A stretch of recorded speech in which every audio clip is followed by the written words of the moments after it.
A few years ago, I looked at my bank account and I felt like a failure because I told myself that I was going to save money. I was going to get myself out of debt, no more vehicle payments, no more buying that coffee, no more wasting money. I was going to cut coupons and save my way to financial freedom. That's what I told myself. And when I looked at my bank account, I was no closer to being financially free than I was a couple of years prior to starting that. And I felt like I had failed not only myself, but everyone that I had told, I'm going to be financially free. I'm going to be better off. You just wait and see. I felt like a failure. But the thing was, it wasn't a failure from my standards. I was a failure because I was doing everything that society tells you we should do. You want to be rich? You want to have wealth? You want to have a better life and go out and do things you want to do? Save money. Cut coupons. Don't buy that coffee, that latte. Don't go into debt. Don't do all these things, and you will be financially free. That's what they all tell you. Now, for the average person, okay, you want to save a little money, you want to feel a little bit better about yourself, that'll work. That may put you on the right track. But if you're like me, you know you want to be financially free. You want to be better off. And I didn't have a rich uncle to reach out to and say, hey, how do you make money? How do you keep money? How do you do this? How do you do that? I didn't have mentors that I grew up with to guide me in that direction. The only thing that I could think of that could possibly help me is to read. All the info that got me into saving more was through reading. So why couldn't I read my way to wealth? Well, I'll give you 3 books right now that helped me change my mindset because it's a mindset issue. Society may have let you down, but I want to help you be better. So, book number 1 that I suggest, The Richest Man in Babylon.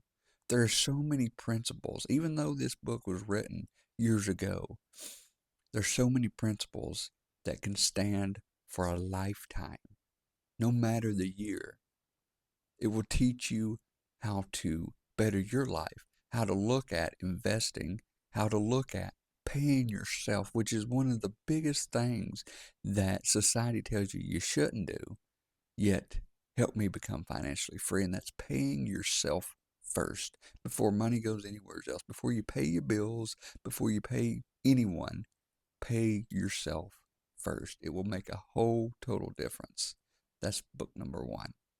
Book number 2, which changed my mind on where I should put my money and how I should utilize my money and other people's money, was Rich Dad Poor Dad by Robert Kiyosaki. That book changed my mind in a way of how can I use someone else's money to make money for myself, to build wealth? How can I leverage debt in a good way, which is consumer debt or leveraging other people's money to buy assets? Consumer debt is what most of us have done. Buying assets is what that book right there will teach you. Now, the third book I want to share with you, which once again changed my mind on how I handle my money and my time. Before I share with you the third and final book that helped me to change my mindset on how to become wealthy, I want you to go ahead, like, share, comment below which book entices you most or what you would like to see next on the next video. Also, go ahead and subscribe to this channel so you can keep up to date on what video is coming out next or how you can better your life through these videos. That being said, the third and final book that helped me change my mind was The Psychology of Money. This book is going to help you realize that sometimes saving can only take you so far. Putting yourself out there and becoming a little bit more risky. This book is going to show you that sometimes you got to put yourself out there to make money, but it also teaches you how to hold on to that money, because it's one thing to have money to spend. It's another thing to not know how to use that money and how to keep that money for long term. That's what the Psychology of Money book will teach you. And again, that will be in the description below. Definitely check that out. And until next time, just remember, you don't have to be born with a silver spoon in your mouth to be wealthy. You just got to change your mindset and get in the library and read something.